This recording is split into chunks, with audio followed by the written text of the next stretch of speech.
कर्म करे किस्मत बने, जीवन का यह मर्म, प्राणी तेरे हाथ में, तेरा अपना कर्म, तेरा अपना।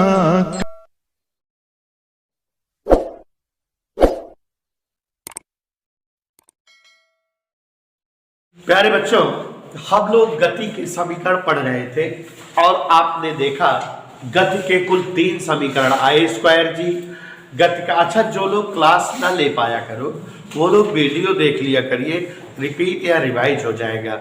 और हमने आपको बोला बेटा कि अंग्रेजी में यूट्यूब पे लिखा करो Arjun study channel, ARJUN space study space channel, तुरंत आपको चैनल ओपन हो जाएगा। उसको सब्सक्राइब कर लीजिए, सब्सक्राइब करा लीजिए, क्योंकि आपको लाइफ में काम देख कभी पता लगा कोई चैप्टर दोहराना हो तो तुरंत आप वीडियो ओपन कर लोगे। क्योंकि मुझसे पढ़ रहे हो तो मेरी लैंग्वेज आपको समझ में आएगी, अच्छे से क्लियर हो जाएगा।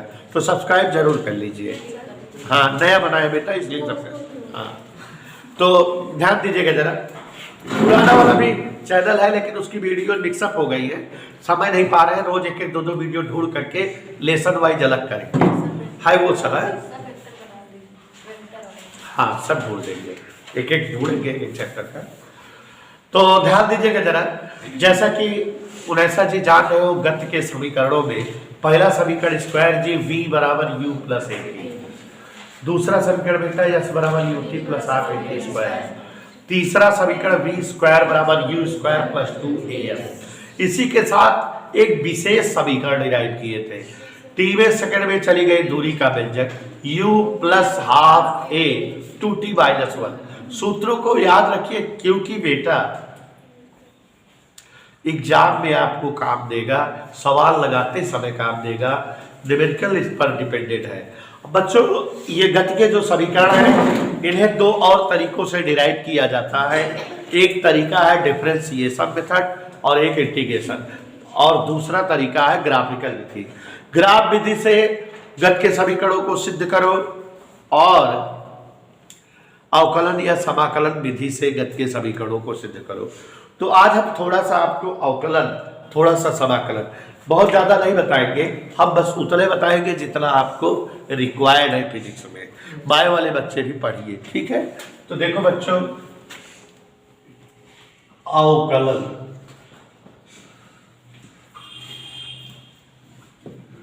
डिफरेंशिएशन, बस उतने बताएंगे जितना की हमको जरूरत है। डिफरेंशिएशन, अवकलन। सबसे पहले तो ये जानिए बेटा कि अवकलन एक गणितीय संक्रिया, मैथमेटिकल ऑपरेशन है। जैसे आप गणित में वर्ग करना, गुणा करना, भाग करना, जोड़ना, वर्गमूल निकालना, ये सब तमाम ऑपरेशन पढ़ते हो, वैसे अवकलन भी एक मैथ का ऑपरेशन है, एक गणित की संक्रिया है। जैसे जोड़ना, घटाना, गुणा, भाग, वैसे भी अवकलन यह एक गणितीय संक्रिया है, मैथमेटिकल ऑपरेशन है। संक्रिया माने ऑपरेशन अंग्रेजी में।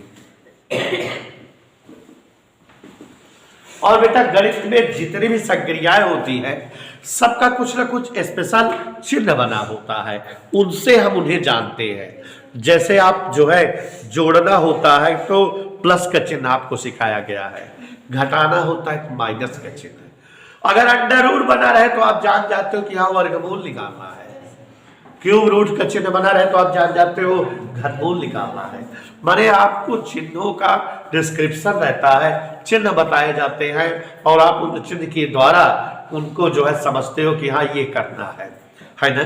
तो यहाँ अवकलन का भी कोई चिन्ह होगा जिससे जान जाओगे कि अवकलन करना है। तो अवकलन के 1-2 नहीं कई सारे चिन्ह हैं, सिंबल या प्रतीक। अवकलन का प्रतीक समझिए, कभी d/dx लिख देता है, इसका मतलब है x के सापेक्ष अवकलन। d/dx ये अवकलन करने का चिन्ह है। कभी बेटा कैपिटल डी ब्रैकेट में एक्स लिख दिया जाता है, इसका भी मतलब क्या है, एक्स के सापेक्ष अवकलन करना है। कभी बेटा डेल बाई डेल एक्स लिख देता है, इसका भी मतलब क्या है, अवकलन करना है एक्स के सापेक्ष। कभी डेल्टा बाई डेल्टा एक्स, इसका भी मतलब एक्स के सापेक्ष।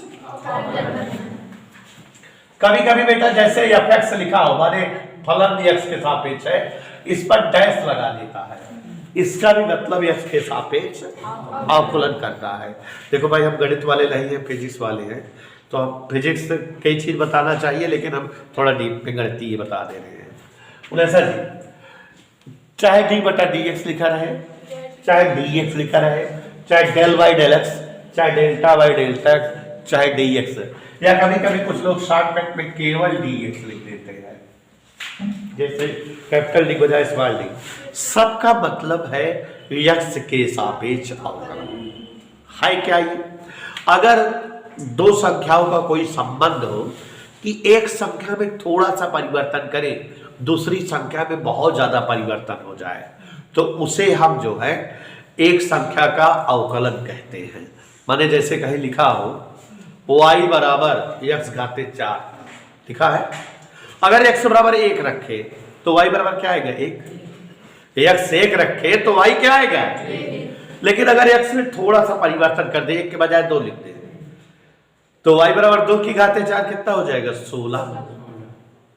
ले जब x 1 रहा तो y 1 रहा, लेकिन जब x 2 रहा तो y क्या हो गया, माने x में थोड़ा सा परिवर्तन हो गया, लेकिन y में ज्यादा परिवर्तन हो गया ना। तो जब जो ना है दो संख्याओं के संबंध में एक संख्या में अल्प परिवर्तन करने पर दूसरी संख्या में अत्यधिक परिवर्तन प्राप्त हो, तो उसे ही हम जो है एक संख्या का अवकलन दूसरे के सापेक्ष कहते हैं। ठीक है। अच्छा, फिजिक्स में इसका मतलब क्या है, किसी चीज का परिवर्तन निकालना हो या किसी चीज को छोटा रूप निकालना हो, तो इसका मतलब अवकलन है। मानिए जैसे हमारे पूरे शरीर का द्रव्यमान कैपिटल एम हो, मेरे पूरे शरीर का द्रव्यमान कितना हो, और अगर हम इसके सामने डी लिख दें, माने हम डिफरेंशिएशन कर रहे हैं आपका, तो इसका मतलब फिजिक्स में होता है कि पूरे शरीर के किसी एक नन्हे टुकड़े का द्रव्यमान, एक बोटी के वजन हमारे शरीर के। इधर क्लियर क्या बता रहे हैं, ध्यान समझो कि अगर पूरे शरीर का वजन m है, डी हम लिख दिए, तो पूरे शरीर के किसी एक छोटे टुकड़े का द्रव्यमान। फिजिक्स में अवकलन का ये मतलब होता है। तो फिजिक्स में अवकलन का मतलब क्या होता है, दो मतलब बताए बेटा, ध्यान से देखो। अवकलन का अर्थ समझा रहे हैं। अवकलन का अर्थ क्या बताए, पहली चीज तो बताए परिवर्तन के लिए।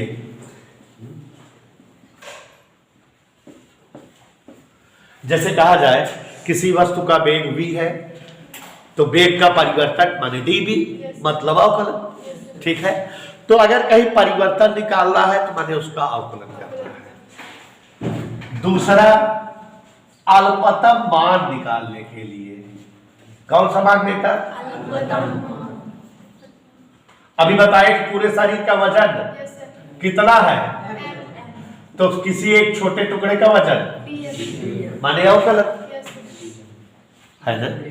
या परिवर्तन निकाला कोई तब अवकलन। युग प्रताप यहां बोर्ड पर देखो, किसी संख्या का अगर जो है अवकलन कर रहे हैं, तो इसका मतलब फिजिक्स के हिसाब से या तो उसका परिवर्तन ज्ञात कर रहे हैं या तो उसका अल्पमान ज्ञात कर रहे हैं। जैसे अगर एक वस्तु की लंबाई कैपिटल एल है, तो अगर वस्तु के छोटी लंबाई अल्पतम लंबाई निकाला कहते हैं, मतलब वो कोई अवकलन कह दी, डी एल निकाल दी। ठीक है। या किसी वस्तु का वेग अगर v हो, वेग परिवर्तन बताओ, तो डी भी कह देगी। क्या कह दी बेटा, बात समझ में आया।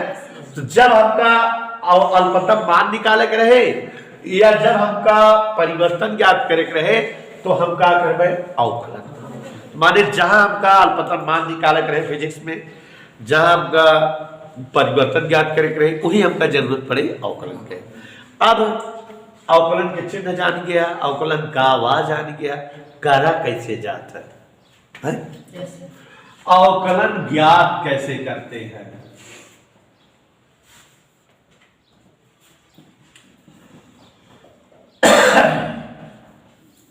देखो आप लोग जो है बेटा गणित पढ़ते हो तो गणित में कई प्रकार के फलन पढ़ते हो, जैसे बीज गणितीय फलन पढ़ते हो, यस घात 4, यस घात 2, यस घात 10, यस घात 20, यस घात 17, यस घात 18। अंकगणितीय फलन पढ़ते हो 4, 5, 7, 9, 12, 14। त्रिकोणमितीय फलन पढ़ते हो, साइन कास टाइन काट सेक का सेक है। लघुगणक फलन पढ़ते हैं, log x। चरघातांकी फलन पढ़ते हो, घाते x। तो मतलब आप इनवर्स फलसफा पढ़ते हो, sine inverse x, cos inverse x।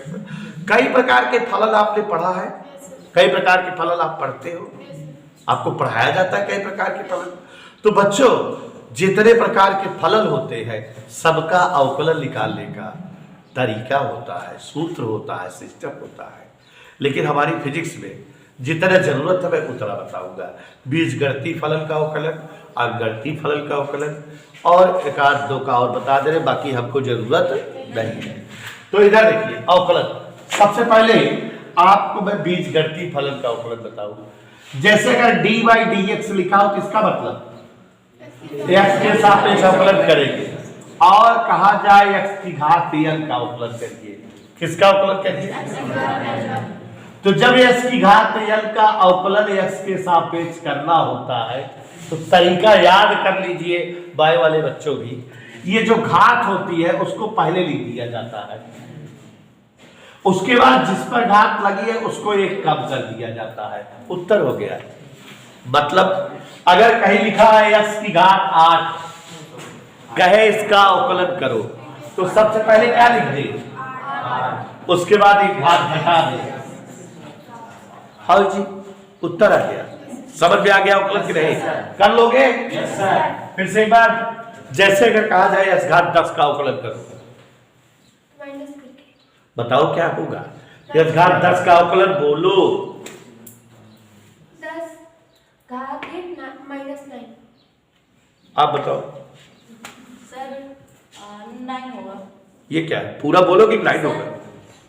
10x और उसके 10x की पावर 9। ऐसे बताओ, ठीक है। 10x की घात 9, ऐसे साफ साफ बोलो। आप लोग पूरी बात ही नहीं बोल पाते। सौरभ, x घात 100 का अवकलन ऐसे बताओ कि एक कब हो जाएगा, ऋण हो जाएगा, ये सब क्या है? जवाब दो ना, उत्तर बताओ। बैठ जाओ। x घात 15 का अवकलन बेटा,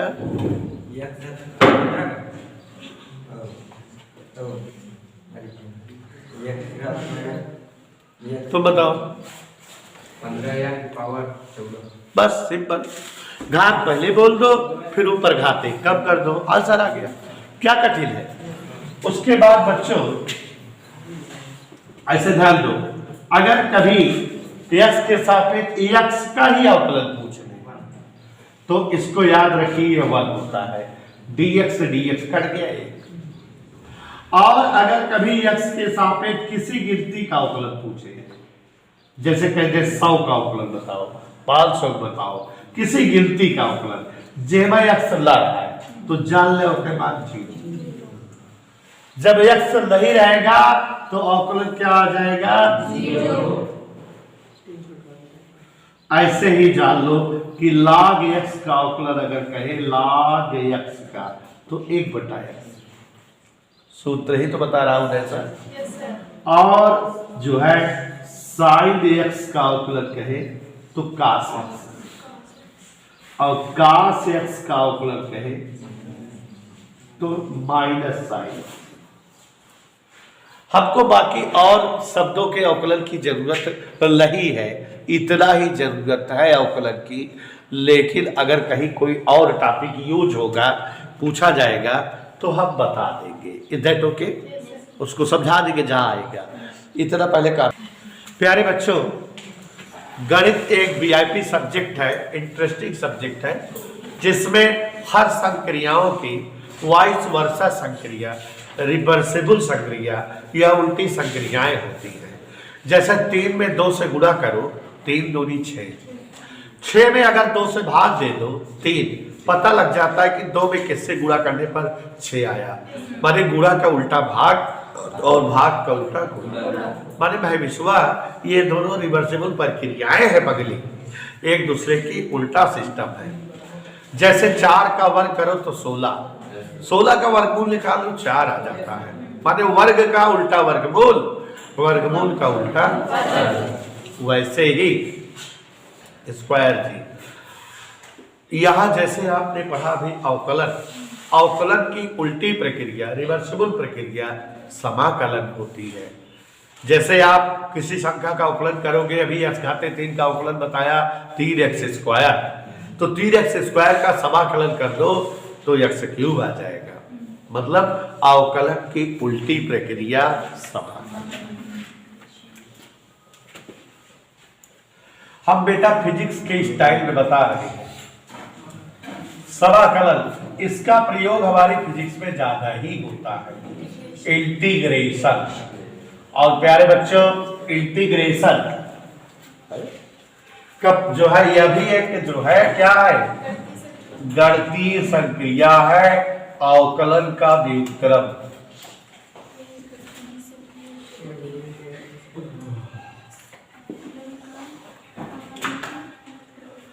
याद ध्यान दीजिएगा, अवकलन आवाज नहीं कि व्युत्क्रम संक्रिया समाकलन है। जैसे भी अवकलन बताते समय अवकलन का पहले प्रतीक बताए थे ना, तो वैसे समाकलन का भी प्रतीक है। और बच्चों अफसोस इस बात का है कि समाकलन का केवल एक ही प्रतीक है। ऐसा किरवा बीछी बनवा जाता है, dx लिख दी जाता है, एक का मतलब होता है x के सापेक्ष समाकलन। क्या पढ़ा जाता है? अब अवकलन के उल्टा, जैसे अगर भाई पूरे शरीर के द्रव्यमान यम है, ओकर डिफरेंशिएशन कर दे तो शरीर के एक छोटा टुकड़ा के द्रव्यमान आ जाता है। वैसे अगर शरीर के एक छोटा टुकड़ा द्रव्यमान पता है, डीएम पता है, ओकर इंटीग्रेशन कर दी तो क्या मतलब बा कि ऐसे जितना टुकड़ा शरीर में हुई है सबके द्रव्यमान के जोड़ माने पूरा द्रव्यमान। इधर ओके, तो समाकलन का मतलब है जोड़। जैसे अगर इंटीग्रेशन 5 माने 5 तक की गिनती जोड़, ठीक। तो अब ये चिन्ह से प्रकट करते हैं समाकलन को, और समाकलन का अर्थ हमने क्या बताया बेटा फिजिक्स के हिसाब से। किस हिसाब से? समस्त योग, ठीक है। समस्त योग का मतलब समझ रहे हो? जितने छोटे छोटे रूप हो सबका योग। अल्पतम भागों को मिलाने से बना संपूर्ण भाग।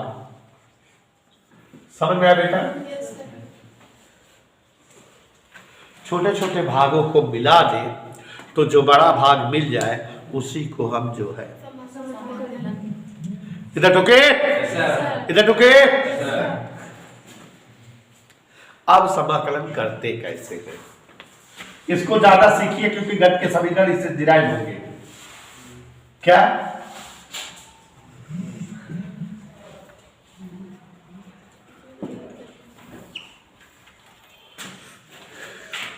बताएं, ध्यान से देखिए,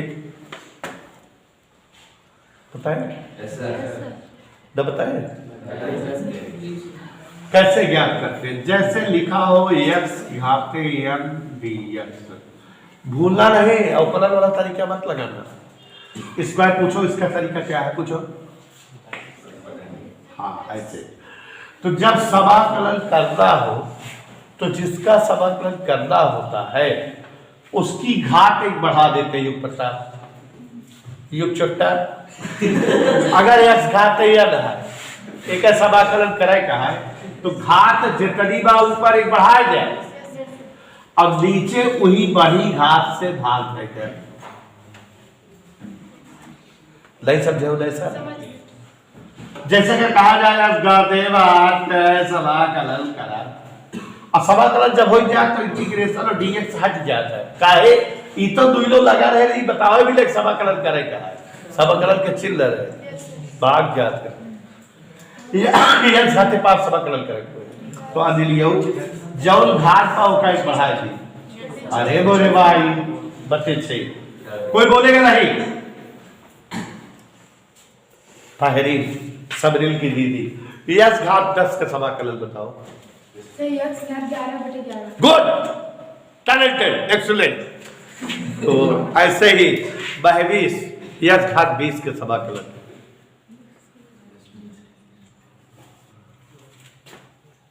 तो ये वो समझी नहीं। यस घाट 20 का समाकलन। क्या 21/21। That's it.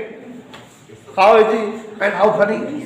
जिसका समाकलन करना है उस पर एक बढ़ा दो, नीचे भाग दे दो। और चलो अब बताओ यस घाट 10 का समाकलन। x की घात 10 का समाकलन। सर x यस घात 11/11 चलते क्यों? 11/11। यस घात 5 का समाकलन। यस घात 6/6। सिंपल। How funny. यस घात 20 का समाकलन। x की घात 21/21। क्या दिक्कत है? ऊपर घात 1 बढ़ाओ महबीसा, नीचे उसे भाग दे दो महबीसा।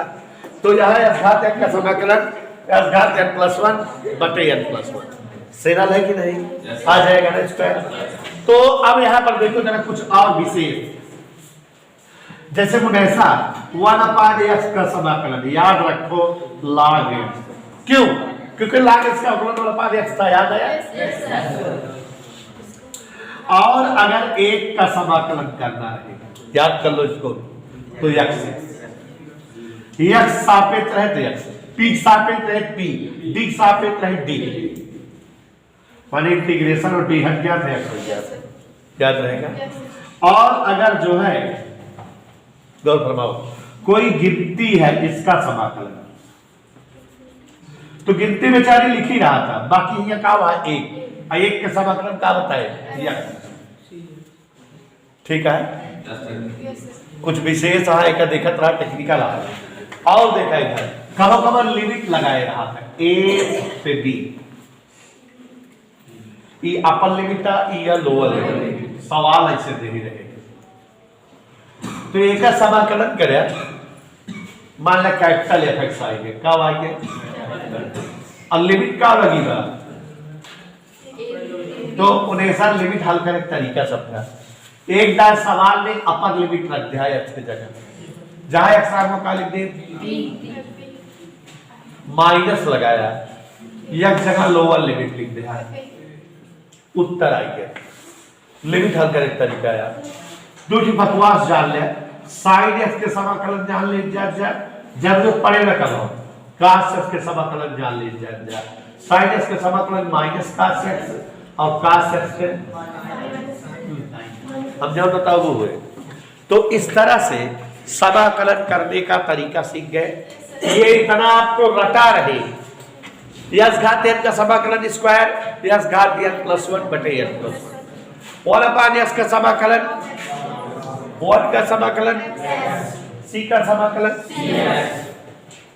और fx का समाकलन लिमिट हटाओ बिना, अपर लिमिट माइनस। आज जिन्हें आए हैं क्लास में उनका बहुत सारी हेडिंग समझ में आई है कैलकुलेशन में, क्योंकि अब हम यह तरह से समाकलन कब पढ़ाओ में, जिस तरह से डीप में बता दिया उगला समाकलन वैसे थोड़ी बताएंगे। अब जब आएगा तो ऊपर बगली झाकट देंगे, तो एक मस्त समझ में आ जाए चाहिए। एक और चीज, जब समाकलन किया जाता है बेटा तो हर उत्तर में +c लगा दिया जाता है। क्या? जैसे अगर हम कहीं घात n समाकलन इतना बोलने के बाद +c बोल दी जाए, क्या बोल दी जाए? सभी उत्तर में। जैसे कहीं घात 4 समाकलन घात 5/5 +c, ठीक, अचर पर जोड़ दी जाता है। नोट करें।